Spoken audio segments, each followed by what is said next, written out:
Assalamualaikum warahmatullahi wabarakatuh. Waalaikumsalam warahmatullahi wabarakatuh. Sebelumnya terima kasih banyak sudah bersedia untuk saya wawancarai untuk tugas kuliah mata kuliah perkembangan bahasa dan literasi anak.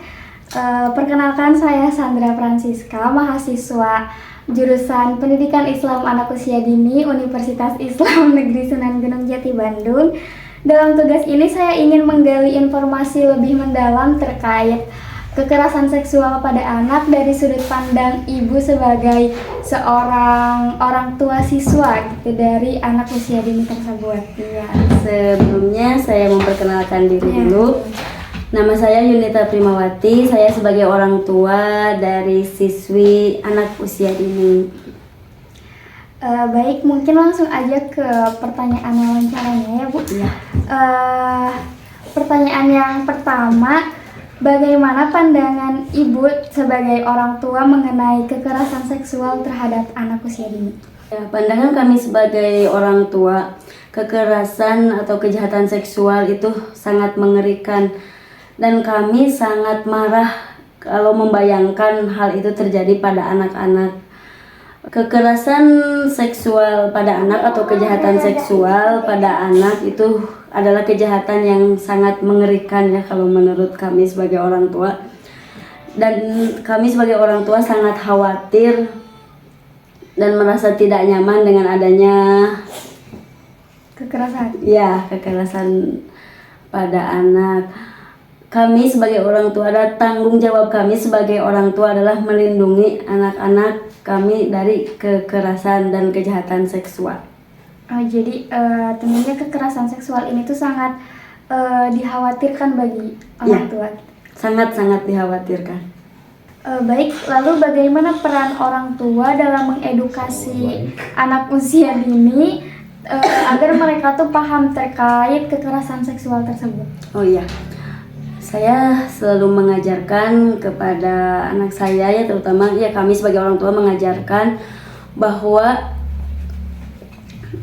ada sentuhan yang baik dan buruk, serta orang dewasa mana yang ia dapat percaya dan merasa aman.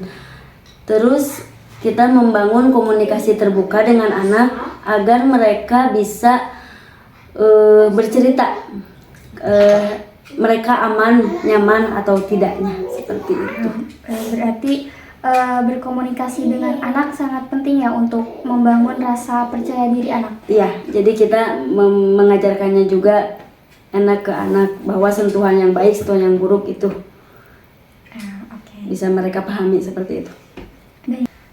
Lalu menurut Ibu bagaimana seharusnya Tripusat Pendidikan dalam mengedukasi pencegahan kekerasan seksual terhadap anak usia dini? Untuk Tripusat itu harus Tripusat Pendidikan itu harus bekerja sama secara sinergis.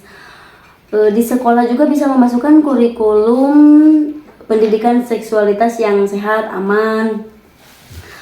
Tentunya keluarga juga adalah peran pertama ya untuk membuat anak menjadi nyaman, untuk membuat menjadi kepercayaan, adanya kepercayaan pada diri anak. Lingkungan juga berperan penting untuk budaya aman dan bisa berani untuk melaporkan kalau ada misalkan yang melakukan tindakan kekerasan seperti itu. Selanjutnya, apakah Ibu pernah mendengar atau mengetahui kasus kekerasan seksual terhadap anak usia dini? Jika pernah mendengar, menurut Ibu bagaimana dampaknya terhadap anak usia dini? Ya, saya sering mendengar atau melihat kekerasan pada anak, baik dari berita, dari sosmed ya, kebanyakan dari sosmed, dari medsos. Dan itu dampaknya seperti psikolog anak, terus tidak ada kepercayaan dari anak ya, mungkin nanti secara dewasanya. Terus itu adalah luka yang dalam yang sulit disembuhkan, mungkin menurut saya seperti itu. Berarti akan dampaknya tuh bakal menimbulkan trauma secara psikologis ya? Seperti itu. Untuk selanjutnya, apakah ada saran atau masukan untuk pihak-pihak terkait seperti sekolah, masyarakat, atau bahkan pemerintah untuk meningkatkan perlindungan anak usia dini dari kekerasan seksual? Iya. Yang pertamanya untuk sekolah, kami sebagai orang tua sangat mengharapkan lebih ada pengawasan, peningkatan untuk perlindungan anak. Di masyarakat pun harus lebih peduli dan berani untuk bertindak kalau misalkan ada yang namanya kekerasan pada anak. Kalau untuk ke pemerintahan sebaiknya lebih di undang-undangnya itu untuk perlindungan kepada anak. Dan semua itu harus bekerja sama untuk perlindungan pada anak, seperti itu mungkin menurut saya. Mungkin dicukupkan sekian untuk pertanyaan dari wawancaranya. Terima kasih telah bersedia untuk saya wawancarai. Mohon maaf mengganggu waktunya. Dari saya sekian. Terima kasih. Wassalamualaikum warahmatullahi wabarakatuh. Waalaikumsalam warahmatullahi wabarakatuh.